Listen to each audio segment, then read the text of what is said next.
Abandoned on a street corner, left in a ploughed field, stolen, used for criminal acts, fined, impounded. Forget about larging it in Magaluf. Your car can have a pretty wild time if you hand over the keys to some unofficial airport meet and greet parking services while you're on holiday. And it's been that way for years. So why can't the airports do more to get rid of the fly-by-nights?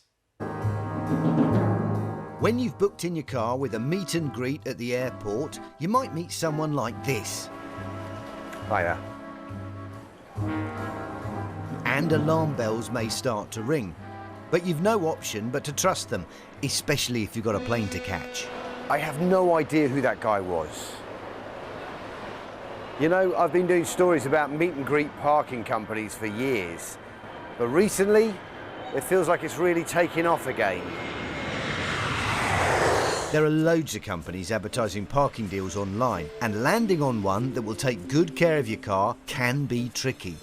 So, Paul from Cornwall used comparison site EasyBook for his meet and greet parking at Heathrow in March this year. It cost £86 and his booking was allocated to My Parking Limited, who, Paul assumed, would keep his car in a secure car park while he was in Miami celebrating his 60th birthday. Congratulations. Thank you. What happened when you got home? I had a phone call. He said, your car's got a flat battery. Can you get a taxi to collect the car? And I said, what's the point in having a meet and greet if I've got to get to you to collect the car? But as requested, Paul got a taxi to the car, only to find that while he and his wife had been here, their car had been parked here. We've found our car in a housing estate. It's been used, it's been damaged. The key was on the back wheel and the car, we think, has done 2,500, 3,000 miles in the time we left it with them. And when they got home, they were in for more nasty surprises. A Dartford toll charge, a parking charge and a London congestion zone charge, totalling a staggering £255. Cherry on the cake, just even more angry that someone's just used it and abused it. Paul complained to both the company, My Parking Limited, and the comparison site, EasyBook. I'm getting nowhere with the company. I've emailed them numerous times. How do you feel about the way EasyBook have dealt with this? They've said that they don't collect the car, they don't park the car, they don't have anything to do with it. Maybe you're thinking this is just a Heathrow thing. Well, let's check in at Gatwick too.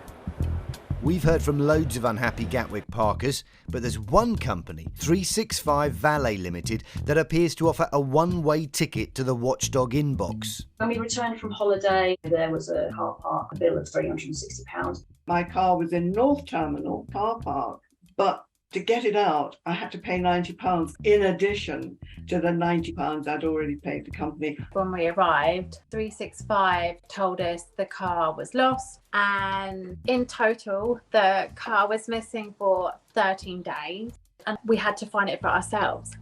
And these sorts of stories from meet and greet parking customers are very familiar to Jonathan Pollard, the Chief Commercial Officer at Gatwick Airport. If we look at last summer, sort of May to October, we saw a 164% increase in complaints versus the same period pre-COVID. Why the increase? Well, the challenge remains with this situation, the ease at which a new company can present themselves to passengers as offering an authentic parking service when, of course, they're not. But they are coming onto your premises to do their business. So why are they so difficult for you to stop? So we have no means of restricting access. These are publicly available car parks. How are things going to change? So we're working with the British Parking Association, and later this year we're expecting their code of conduct. And what that will mean is people can see a list of those operators they can trust at Gatwick or indeed any other airport in the UK. But the best thing that we can advise passengers ahead of what will be a very busy summer is to make sure that you do your research.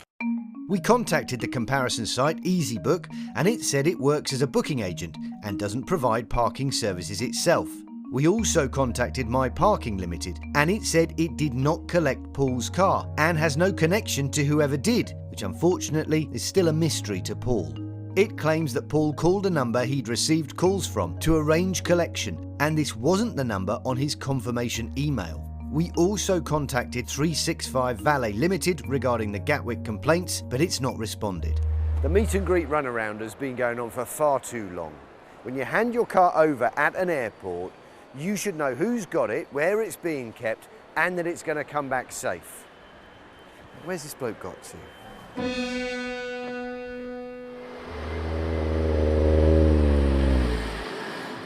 Yes, summer is coming, holidaying is back in a big way, so please be careful who you're handing over your car keys to, and please do let us know if things don't go to plan as well. Watchdog at bbc.co.uk and at BBC Watchdog on Twitter.